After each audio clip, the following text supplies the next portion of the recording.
Hello, everyone, and welcome to the latest edition of the Vitality Coaches Wellbeing Programme. My name is Jamie, and my role at Vitality is Head of Health Engagement. And as you can see today, I'm joined by some really special guests, and we're talking about all things mental health. So the World Health Organization recognises World Mental Health Day on the 10th of October every single year. And the theme for this year is making mental health a global priority. And we're using this as an opportunity to speak to a range of people about mental health in general, how we need to look after it and how important it is, not only as individuals, but as a community and as a collection as well. So we've incorporated some of your questions into this conversations. We have our group of elite performance champions with us today. And I actually briefed them before to say I am not introducing them because their profiles are all way too big and way too impressive. So we're going to go around the room first before we get into it, starting with you, Emma. Hi everyone, my name's Emma Wiggs and I'm a para-canoe athlete. I'm really excited to be part of this conversation as mental health is equally important as physical health, and I'm learning that as I go along on my journey. So really great to be part of this. Amazing. James, over to you. Hi everybody, my name is James Hudson. I'm a former professional rugby player and now performance nutritionist working in sport. And like Emma, I've certainly found my path with mental health more so since I've actually retired, but still finding my way through that journey. I'm happy to have a conversation about it today. Perfect. Lizzie? Hi everyone, I'm Lizzie, a double Olympian in the sport of swimming, retired from professional sport about 4 years ago, and now do various bits still in high performance sport, but I'm really passionate about health and well-being and the links between both physical and mental health. Amazing. And last but definitely not least, Sam. Hi, I'm Sam Murray. I'm a former modern pentathlete. I'm an Olympic silver medalist from London 2012, and now I'm a head of wellness for a large corporate organisation based in the UK. Mental fitness is something that I talk about on a daily basis, and it's something that I work on myself and learn a lot about as an athlete, but it's ever evolving in my day-to-day life. So I'm delighted to join the conversation today. Amazing. Thank you so much. I think that we all agree that this conversation is obviously incredibly important and one that we kind of take quite seriously here in terms of we're here to share our experiences, our understandings, but everyone is really different. And I think it's an important place to start in that mental health challenges can come in so many different ways. And we're not necessarily always talking about challenges. We might be just talking about management of your mental health day to day, like Emma kind of alluded to. It's just as important to look after your physical as your mental health. So, of course, there are things that everyone are going to experience, whether that be low mood, depression, anxiety, stresses, the various challenges of day-to-day life, or actually just keeping on top and managing your own mental well-being. So I mentioned at the start there that the theme for this year is making mental health a priority. I'm going to go around the room again, but I'll probably flip the order. So Sam, if I come to you first, if that's okay. And the simple question is, which again, we're trying to start with because of the theme for the year, is why is mental health a priority for you?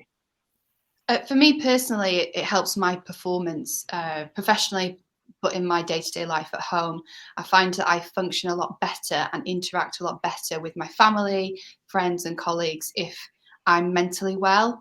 And it makes me kind of have to sometimes avoid toxic positivity is what we've been calling it. So telling myself everything's okay, I'm great today, and actually ignoring some big feelings and some little things that creep up and addressing them and being quite realistic with myself. And by doing that, it just helps me keep the cobwebs away and stay fresh in my mind every day. Yeah, I think that's a really good point as well, isn't it? And we're trying to be honest with this conversation too, in terms of not every day is amazing, not everything is always amazing, and we all have those ups and downs. And it's about potentially, again, if we can use this conversation to encourage others to be a little bit more open about that, I think that'd be a positive outcome. Lizzie, if we come to you next as well, like mental health being a priority for you. Yeah, it's a good question, Jamie. I think for a lot of years, I thought mental health was kind of like the tip of the pyramid, and if everything else was in the right place, then I'd have good mental health and I'd be in a good place mentally. And I've started to realize it's actually the complete opposite for me. So it's really the foundation of that pyramid for me. And if that's not in the right place, then just as Sam mentioned, you know, my work performance, my physical performance, my relationships, everything else is lessened if I'm not in the right place mentally. So seeing that almost as that foundational piece. And it's interesting coming from the world of sport, where it's so easy to focus on the physical aspects. You know, we've got a training program every single week, you've got a nutrition program, everything that you're doing is really quite physical in sport. And actually coming out and having to reestablish a physical routine in you know, in a life beyond sport, but also think about what a mental routine looks like. And it's much more difficult for people to establish those mental points each day of kind of training or relaxing or recovering in the same way that they would physically. So yeah, it's been a flip of the pyramid for me to see it as really the foundation, as Sam mentioned, really for everything else. It's interesting to see from an athlete perspective as well, though. That's why I always think athletes are so interesting to talk to, because you've got a clear process and almost program that you go by there for your physical, but also your mental health. And James, if I come to you next, you mentioned there how this has maybe become more of a priority to you since retiring from professional rugby. Do you want to explain a little bit more about what you mean there?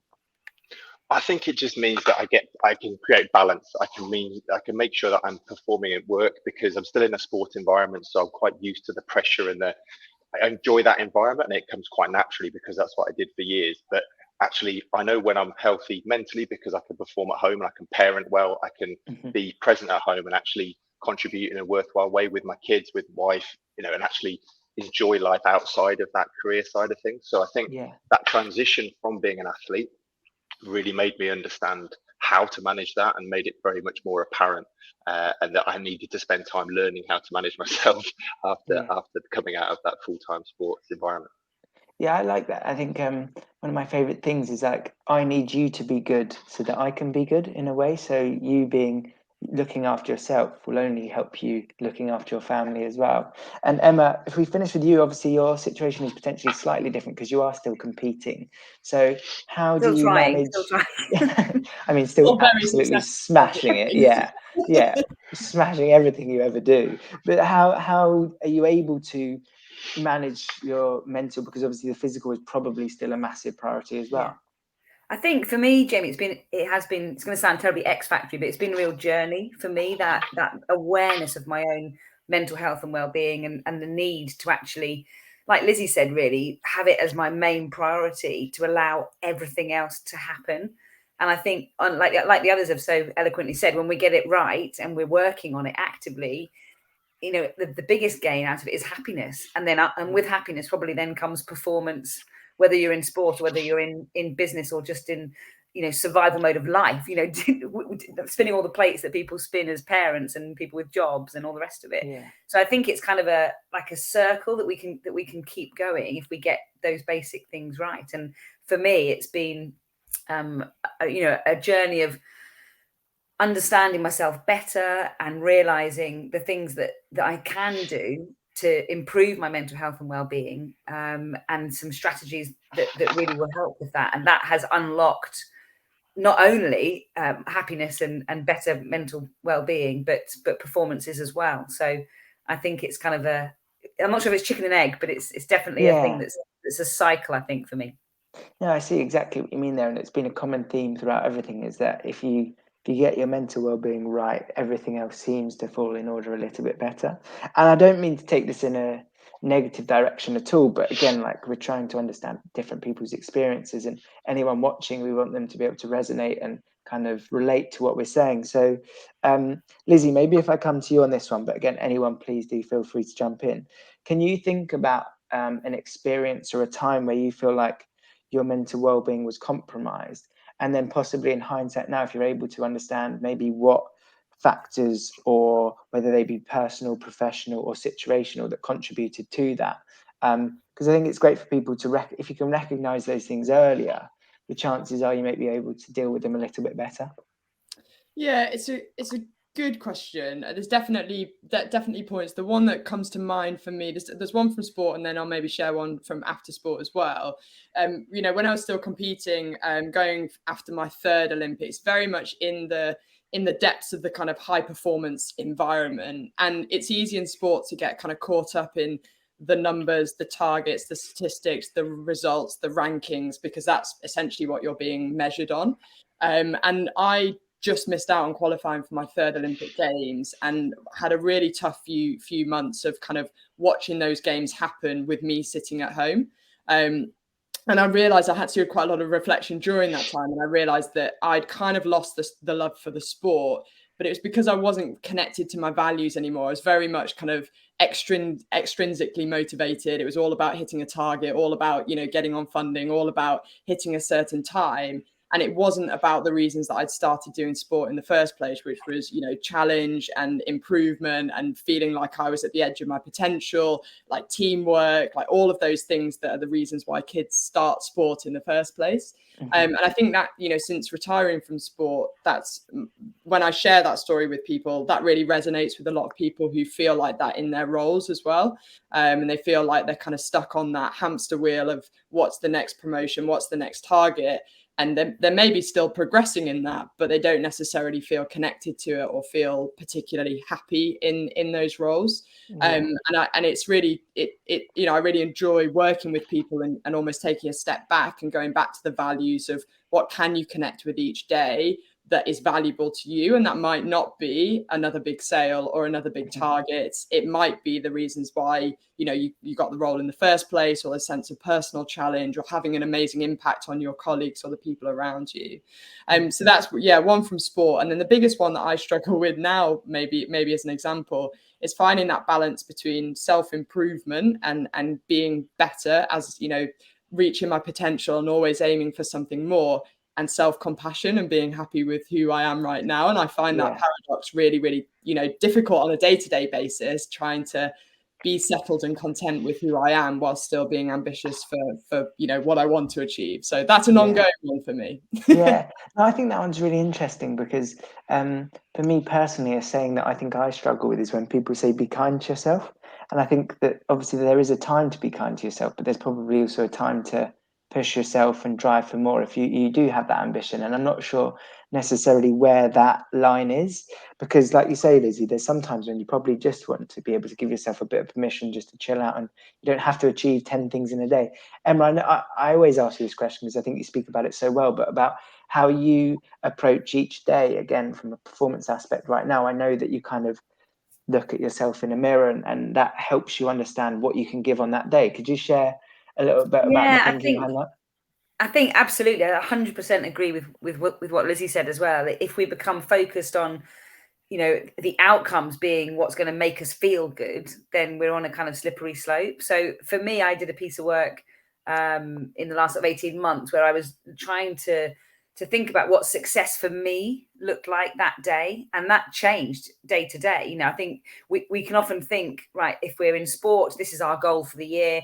If you're in business or your personal life, this is what you want to achieve. You've got that kind of big goal, but that doesn't look the same every single day. And so I started trying to frame my day a bit better. So kind of set myself up to have a better day. And it started, like you said, by simply looking in the mirror, when I was brushing my teeth in the morning and thinking about what's my kind of mindset or my attitude that I'm going to take into the day. And if I knew I had a really, really tough day, then it would change. But it would mean by taking that moment, I would have a bit more accountability and I'd be a bit more prepared for what might be a bit tough.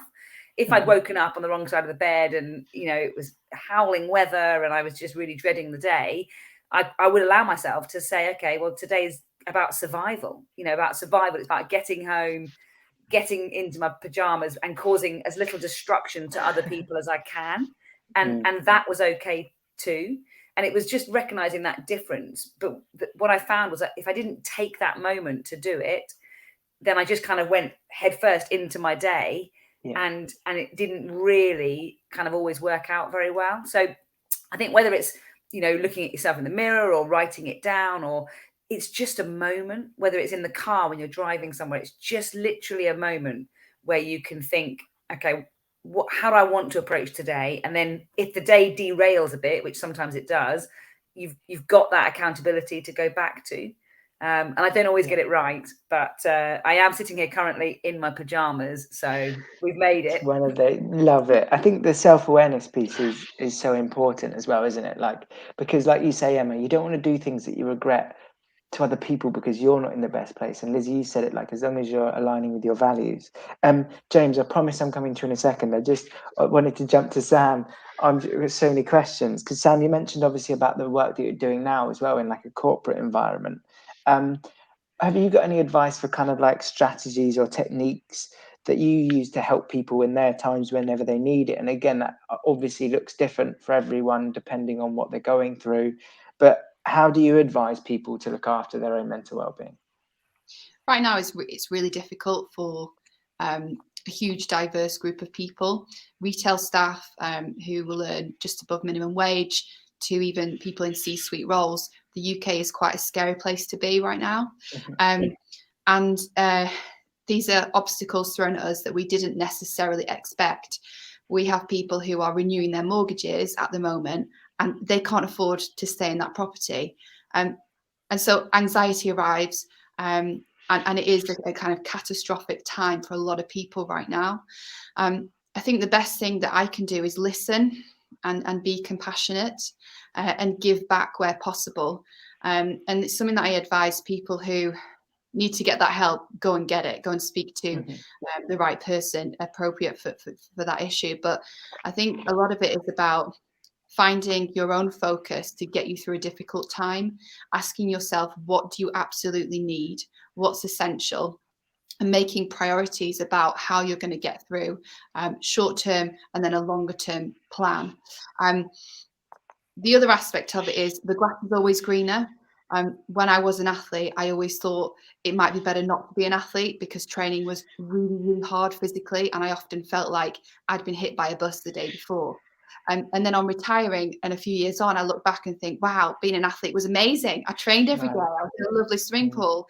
I was in a nice gym with other athletes and great coaches. And I miss what I had. And then today I look outside of the window and think, oh, I've got friends who live in Australia where it's sunny and they can do sports outside. You know, it's really easy to draw comparisons. And I think that's a dangerous place to be.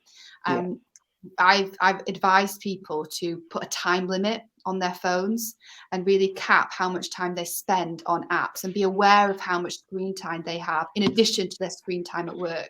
I like to call it doom scrolling.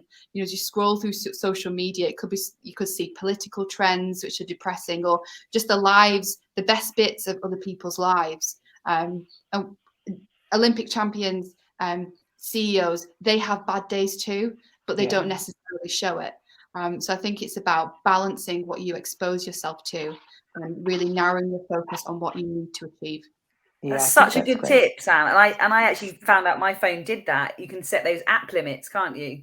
So during all the pandemic, I set my news app to 10 minutes because I was finding I was just like wasting so much, I guess, time, but more importantly, emotional energy on things that weren't really going to matter. And it was amazing. We went on holiday a couple of weeks ago and we came home from holiday and my phone told me, you've spent 11 and a half hours less on your phone this week. Wow, and I was like, oh my goodness, what am I doing for like 11 and a half hours? Like and it's a real wake up call, isn't it? And the technology's there. So it's a really great point.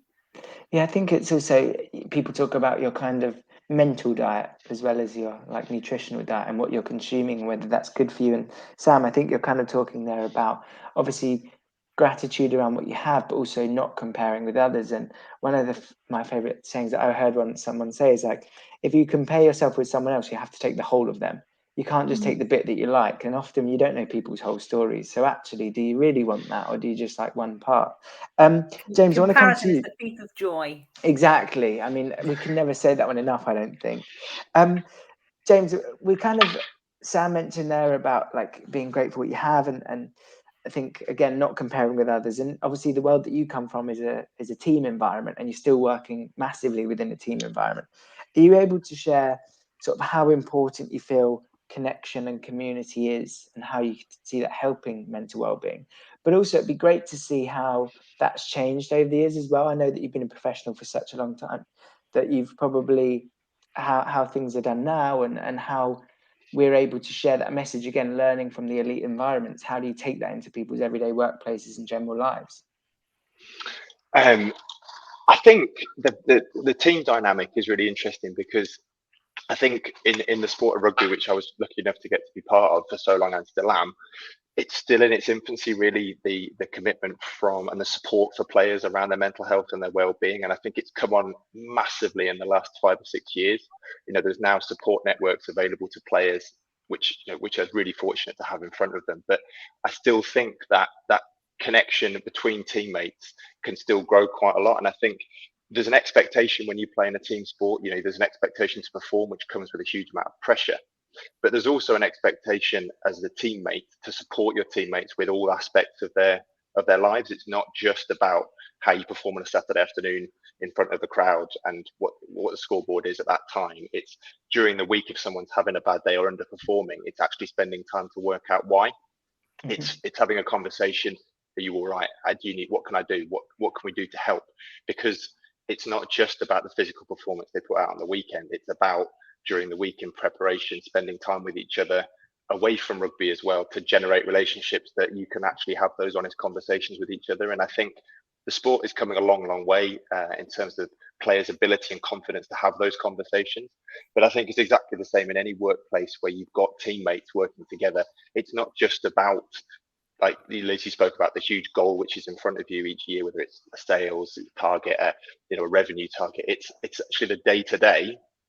How can you keep having confidence in those relationships to help each other perform at your best from a mental health point of view as well? And I don't think sport is there yet. I think it is getting better and the support networks are there, but I think all of these things need to mirror each other, and it's having the confidence to actually have those conversations with each other and be a good teammate in that respect, as well as a physical side of it, or a completely work orientated side. I think that's a great point in terms of when people judge what good performance looks like. It doesn't look like one thing. It looks like the whole journey, the whole process, the lead up and the follow up as well. Lizzie, I think I'm getting this right, that you're now the chair of the British Olympic Association, right? If I got your title right there? The British Olympic Association's Athletes Commission, yes. So we're like an advisory group within our National Olympic Committee. So you're essentially there to be the voice of the athletes and make sure they're getting what they need. So with that role obviously comes huge responsibility. How are you able to be supportive and empathetic of athletes when I'm sure committees and things like that have got performance goals as well? So, if an athlete maybe doesn't want to put in as many hours, or they're being pressured into doing that, how do you ensure that they get what they need from a mental perspective? Because I think we've seen in sport the last few years that certain athletes have had to take time away from the sport because they are struggling with their mental well-being because the pressure is so intense.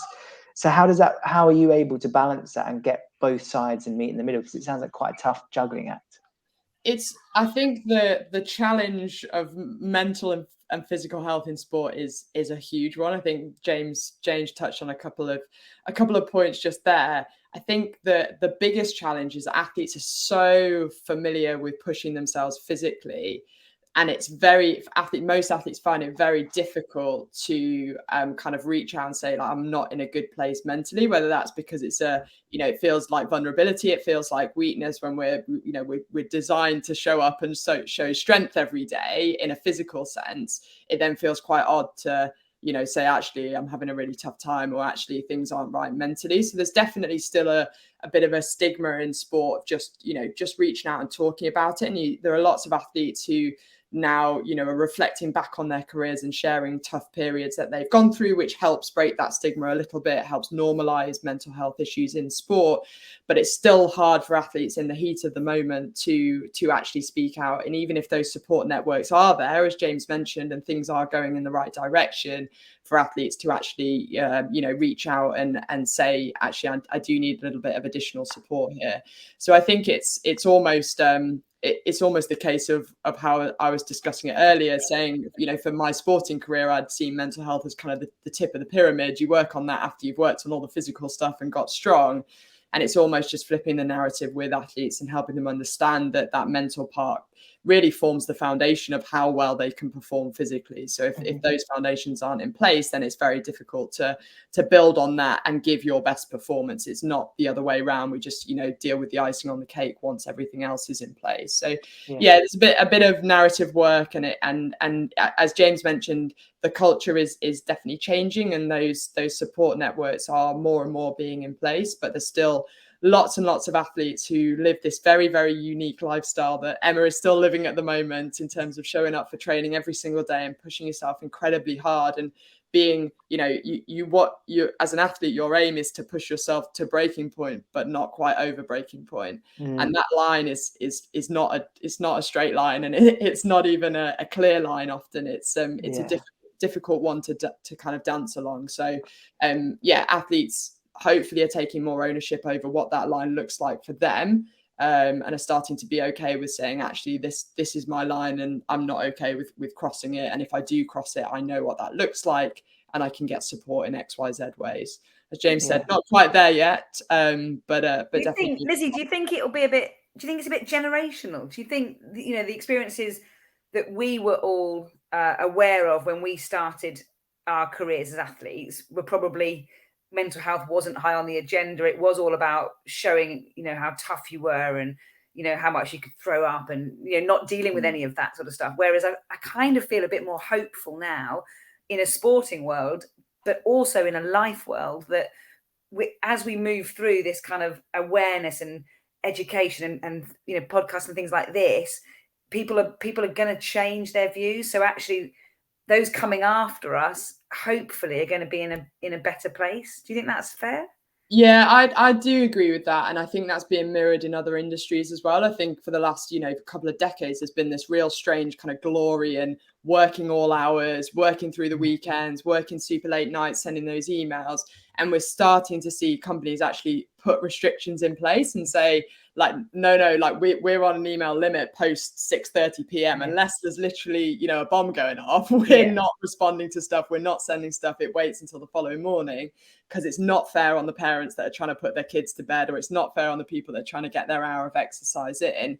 And that's a really positive shift to be making. So I think it's just one of those things where, as you say, we've had generations where mental health has just not really been on the agenda for anybody. And now we're slowly starting to shift that, but it is slow, and it's really just applauding and championing the people who are, forward thinking in this space. I think that's probably a lesson not just for elite sport, but for, like you say there, Lizzie, people in the workspace. And Sam, in terms of your experiences, whether that be from a sporting or corporate world now, do you feel, because this is always an interesting one, do you feel like more work equals better output? Or do you feel like that it's actually something which you can still perform at your best, even if you actually maybe even perform better if you're able to scale back a little bit the amount of hours that you're putting in? It's about quality, isn't it? If you arrive at your desk or on the training ground and you're knackered and you're sore and you're hurting, you're not going to have the quality in that practice. And when I think back to training, physical things I think were a bit easier, things like running and swimming, just to get the mileage up. But I think things like technical events like fencing and shooting, I had to bring real quality to that discipline. So often my practice was a lot shorter in comparison to a running session where I might run for 90 minutes, or I might be in the swimming pool for 2 hours. And I think what we do day to day does involve a lot of concentration. And when we speak to our colleagues, we often have to be very mindful about how we deliver information, how we say things, how we interact with each other. And that is tiresome. The best way to bring that quality 5 days a week for most people is to think about eating well, how you sleep, finding the time to have mental practice. Mental fitness is just like physical fitness. It has a cumulative value. The more you do it, the fitter your brain will be to cope with day-to-day life. And also thinking about your attitude. Emma talked about looking into the mirror in the morning and setting herself mentally up for each day. we all try to do that, or we should try to do that. Who are you today? What are you going to bring? Why are you there today? Asking yourself some difficult questions to help bring that quality. Sometimes I can get through a day's work in 6 hours and it's been really good quality and I've focused and I've concentrated. And other times I'll be there for 10 hours and it'll take me all day and I can't complete tasks. So I think about how we manage ourselves and how we communicate with our line managers about our workload. How are you going to get something done? Do you need extra help? Is that project just boring to you? Is it something you could pass on to a colleague? Could you focus on something else? Can you craft your role and shape it to suit you, to work for you? This is how we engage more with what we do in our day-to-day jobs. Not everything's exciting, unfortunately. Athletes have moments of highs and a lot of mundane training days. And it's about trying to find that balance and shape a life that you genuinely want to lead every day. I love it. I think it's great. And James, if I come to you, I appreciate, again, I think it's so great that we're doing this authentically. I understand that, James, you've got kids and like there's so many different demands. And I think that's great that we're showing. I genuinely do. Like, I don't mean it in a like, you've got to do that. And I think people are really understanding of that now. And I wanted to come to you because you mentioned at the start there about kind of managing change and shifting in routines and stuff. So are you able to share a little bit about how you're able to manage your transition from professional sport? I know you still work in a professional sport environment, but you're doing a PhD, you've got kids, you've got so many different things that are going on alongside that world. And also maybe how important or how you're able to create routine and how that's helped you as well. I think you're on mute, by the way, James. Sorry. Oh, no. Sorry. Yeah, sorry. Hence why I ducked out 2 seconds. Of course. So my biggest realization when I retired was how important the exercise, which was kind of inherent with my daily routine, was to how productive I was. So I took it for granted completely that the fact that I trained 2 or 3 times a day, the impact that had on my mental health, my ability to cope. And when that was taken away and it was almost not structured, I had to find a routine and had to find opportunities in the day to get that exercise in, because I knew it would positively influence how productive I could be. So I think that was a really big kind of transitional learning for myself, was just understanding that I have to exercise because otherwise my mood's low, I'm not productive, my attitude and my behavior at home isn't the same as it was previously. So finding those pockets in the day of when to exercise, how to fit it in was really, really important. And it came back a lot of the time to just understanding, well, when during the day am I best at certain tasks? So am I somebody who can get up in the morning and really concentrate on a focused task? If so, well, let's put that time in the day to do those tasks and get that done. And if there's an opportunity in the day then when I know that actually my productivity on certain tasks is low, is that the time of day then to get some exercise in? Is it just going out for a walk for 5 or 10 minutes, across lunchtime? Is it fitting in mid-afternoon a quick bit of exercise because it works? Because the last 2 hours of the day, then I'm going to be really productive and be focused on my work role. It was just understanding how I could balance that. And I understand not everyone can have the flexibility to fit that in, but it was a big learning for me to understand that that was inherent with my previous day, and I needed to make it part of my current day as well to actually be good at what I did as a work role, but also as a parent, as a family member. I like that. I think that's amazing. And that kind of actually, conscious of time, so I think that leads us on really well to the final question, which again, I'm going to ask all of you if that's okay. And this is a question that we generally try to end on in all of our webinars, because I think it's really interesting to get people's different perspectives and views on that. So obviously you being Vitality Performance Champs will be really aware that kind of behavior change and healthy habits are key to our program and part of our core purpose. And we're not necessarily asking people to make huge drastic changes. Like James said, we're helping people find routines that work for them, meeting them where they are and appreciating that everyone is different within that.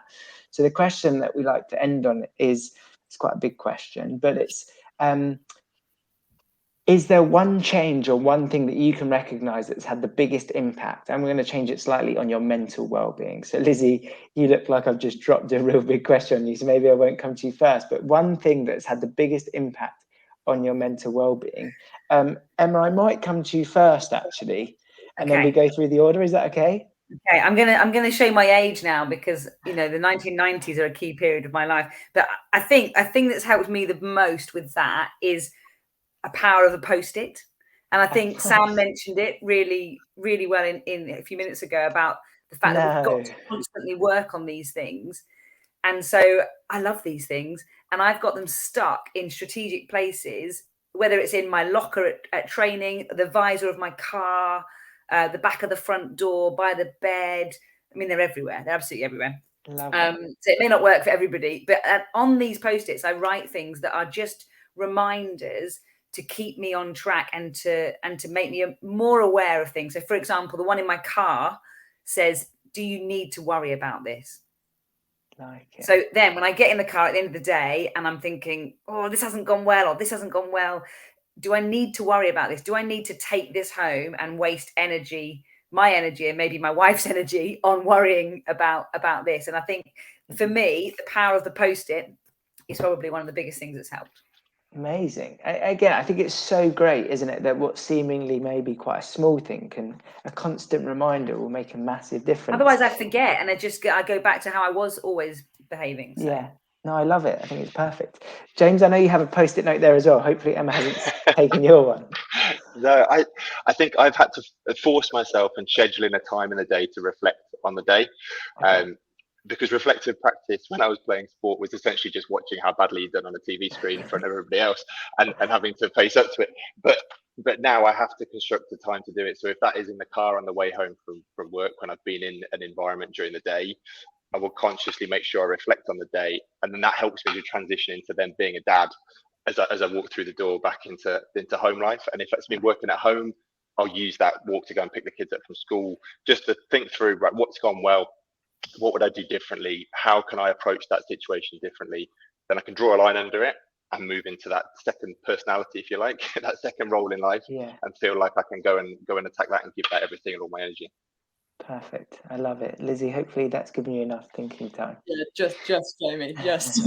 I'm glad you didn't come to me first. The thing that's helped me, I think, is when we're in sport, you have a weekly schedule, and it's very, very clear in that weekly schedule when your big hitter points are going to be in terms of energy and physical effort, when you're going to be going all in, blood, sweat and tears, some kind of awful VO2 max, get the sick bucket out, that kind of situation. And within that weekly routine, there's also going to be some lower level activity, and there's going to be some rest and recovery scheduled into that.